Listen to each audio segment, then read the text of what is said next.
अच्छा भैया सुननी गाना बजाना कहानी चल गई बा कि कई कोप भवन में केस बिखरा के मैल साड़ी पहन के यानी पागल के रूप बना के और सुतर बड़ी तक कथा तो सुनाई बाद में लेकिन एगो गीत बा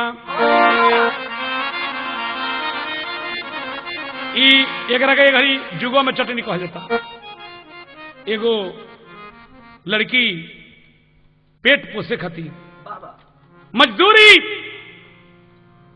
करे जाओ, लेकिन जब ओकरा संगे कुछ बुझाइल कि हमरा पर लोग बुरा दृष्टि से ताकता तो अपना माई से कहती या कि ढोवे न जाइब माई ईटा ईट खोली पर, अरे ढोबे न जाइब माई ईटा ईट खोली पर। कलश मतरे की का बेटी कौन बात बा तो कहते माई रे मुंशी नतिया मुंशी नतिया मुंशी नतिया घूरी घूरी ताके हमारा चोली पर, मुंशी नतिया घूरी घूरी ताके हमारा ढोड़ी पर।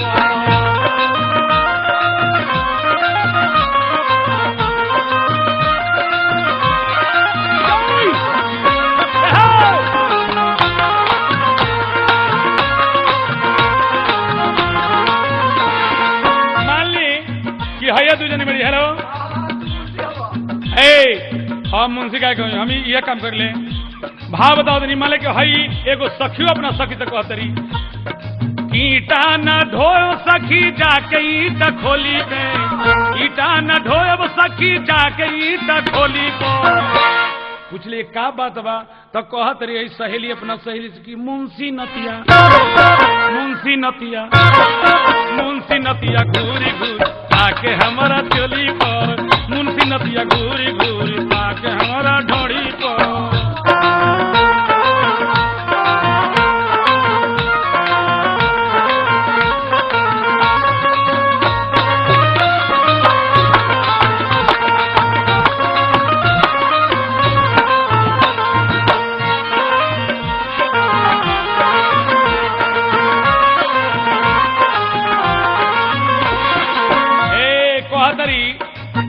ईटो न ढोइले दे देला कौड़ी, अरे धर न रे तोरा के अपन जिंदगी हम लुटा दे तो उससे कहिए मो कहेला कि चुप रहो मिली जाई औरी। सुनो हेलो ईटो न ढोइले तो दे देला कौड़ी, इधर धीरे से रख ले तुम्हारी बुझत रे कहेला कि चुप रहो मिल जाई और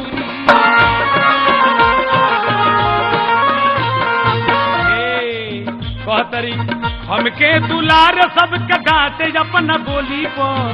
हमके दुलार सबके डांटे अपना बोली पर।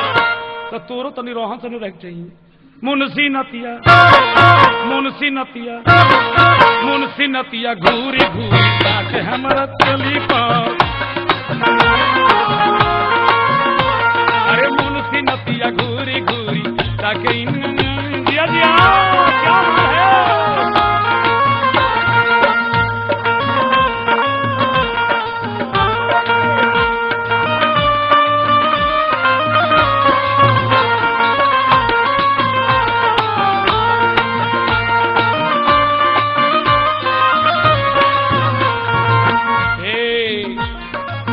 कलश की ये सहेली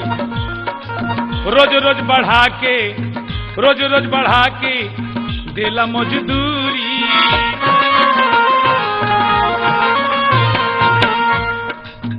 कहला कि पेन लिए हमरा और से चूड़ी ले भाग रोज रोज बढ़ा के मुआना देला मजदूरी कहला कि पेन ली हमरा और से चूड़ी और का कहला कि बड़ा मजा आवे तोरा बोली पर कहला कि बड़ा मजा आवे तोरा बोली पर ले आवे ना कौड़ी ले क्यों से कहियो मत लेनु अरे मुंशी नतिया गिरी बाबा ताकत नहीं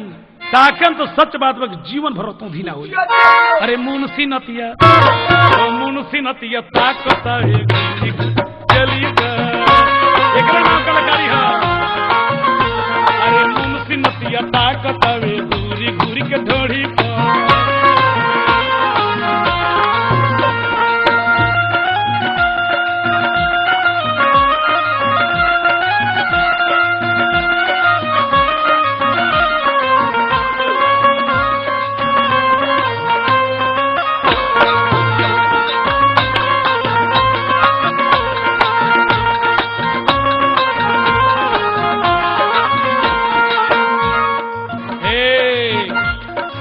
कहलस की ये बड़ा दुख बा का ना जाने नियत में बड़ा हमरा ताकिल रही तो बड़ा हमरा शौक बा ना जाने नियत में बातें उनका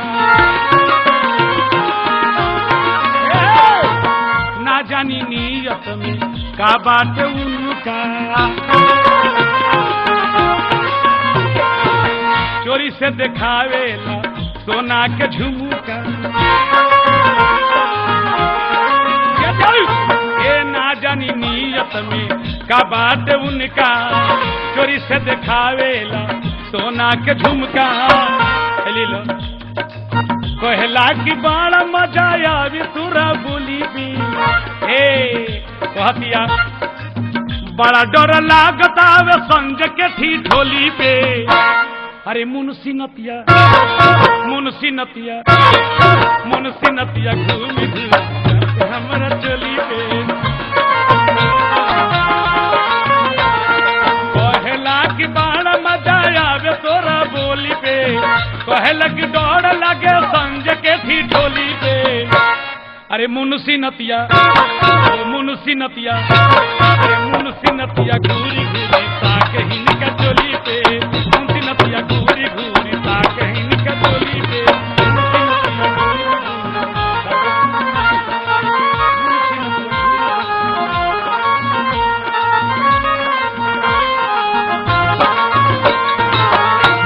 एकरे ना हो भावे बाबा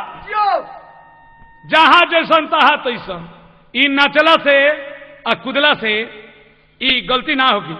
लेकिन आइए अपना कहानी पर कि रानी के कई के जब मंथरा कहलस ना मन ली जब सरस्वती गर्भवती फेर देली तब पागल के रूप बनाई के कई सुत गई जाके कोप भवनवा राजा जा गईल बाड़े तो हेनु बतिया ये तार के सौरभ सुनावेला तपेश्वर चौहानवा लेकिन महाराज सोचनी कि जेकर बेटा राजा बने के बाद और ओकर मातारी यानी हमार रानी कुपहन में तो राजा जी डेरा तनी तो धीरे धीरे पावरी बढ़ले कि धीरे धीरे पावर बढ़ावेली लेकिन दिल में आरे धड़कन बातें हुआ कि काहे रानी गईली कोप भवनवा बैना बाबू तो राजा जी अपना मानावा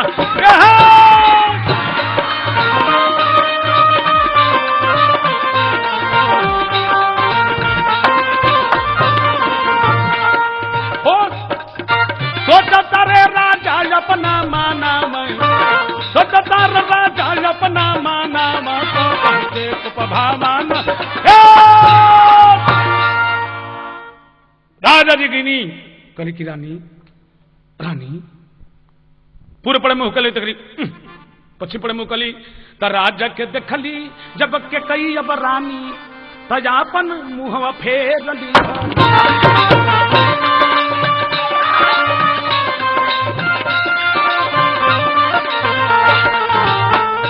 राजा कहते राजा मन ही मन में विचार करेले का बात बा रानी हेने मुंह घुमाओ जब राजा कह रहे हेने मुंह घुमाओ तो तू कहे घुमाओ राजा मन ही विचार करेले और राजा मन ही विचार करेले राजा हेने जब बोलावो सुन रानी रानी हो मुहवा फेरली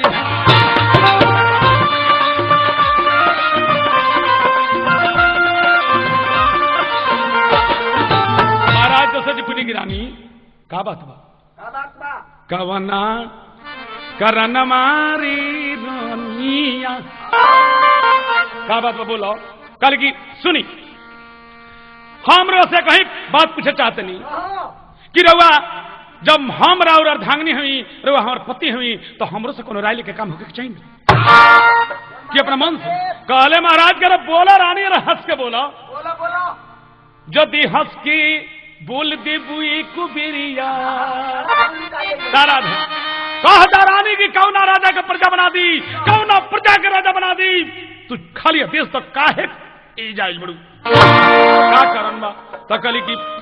पहले सुनी दूगो रोवा लगे हमार प्रधान धरोहर धइल बा वो देवासुख संग्राम के ई बात है दूगो हम जन मांगत दे दी कहले करे बाहरे रानी हा हा हा हा हा अरे रानी क्या कहल तू दूगो के मतलब 4 गो मांगो ये तो सब संपत्ति तहारो महाराज तो करेगी हा हा हा हा रानी कि कई कली की सुनी हंसी कम राम के कसम खा के कहीं कि जो हम मांगे तो देवे के पड़ी राम के कसम की बात आई तो तनी महाराज की हंसी कम हो गई कली की बोलो तो कह तरी कि सुनहु प्राण प्रिय भावत जी का एक बर देहु भरत जब टीका पहिल का प्रधान कि हमरा भरत बेटा के राजा बना दी महाराज दशरथ कहने की हा हा हा हा अरे पागल हूं कि पगली हुए दादा अरे राम राजा भैले और चाहे भरत राजा भैले वो तो बात देखे बा कहली की सुनी दोसर सुन ली तो कहतरी की दोसर बरे मांगहु कर जोरी पूरा बहु नाथ मनोरथ मोरी काले की रानी मांग लो खुशी से तो कह तरीके कई कि तापस भेष विशेष उदासी एक के गो लाइन में एक के कई तीनों आदमी के मांग तरी सीता के लक्ष्मण के राम के तापस भेष विशेष उदासी तापस भेष विशेष उदासी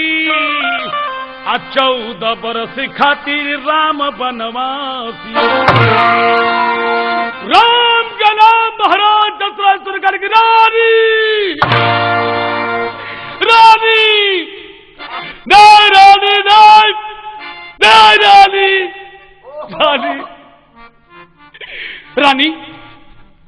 अब हुस कहते कि छुटकनिया करके ना खड़ा ना देवे के बताती नहीं खेते तो कहती कि हम ना दी कल की रानी रानी राम को बंद कर कभी के भाव है कि राम का बरदना बन के अरे के कोई मंगली हाजी तो राजा जी गईनी घबरा छतिया में मुकवारा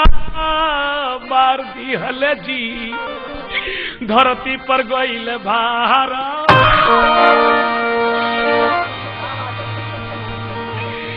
रानी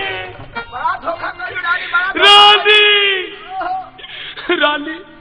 राम बेटा के बन में मत जाए दोनों जी, इन्हीं हो रबा हमार हर छतिया में मुकवा राजा मार लिहल जी गईले धरती पर बहरा।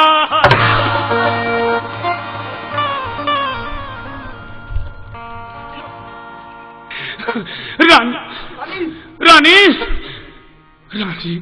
काली के कई की नारी से नखड़ा मत पसारी, देख बता दी न तो इनकार कर दी। कल की रानी रानी सब मांगो, बेटा बन के राम मत भेजो। अरे मोरले मोरले तो अरे मोरले रे तीरिया मोरले तो मोरले अरे मोरली रे तीरिया अहे में तो पोता की रे बात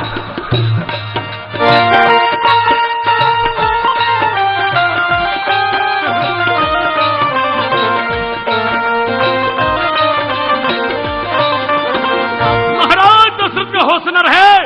गिरी बाबा तन सभा चौहनक बा कि कैसे कहत रे मरलू त मरलू मरलू त मरलू अरे मरलू तो मरल रे रानिया कपट के रे बाला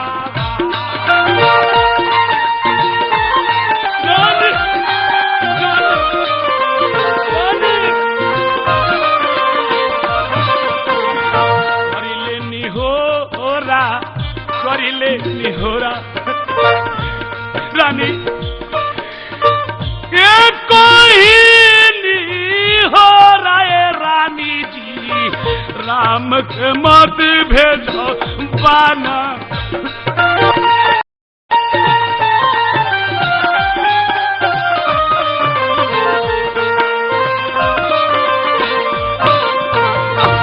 महाराज दशरथ की रानी कहली की नारी सन नखड़ा मत पसारी,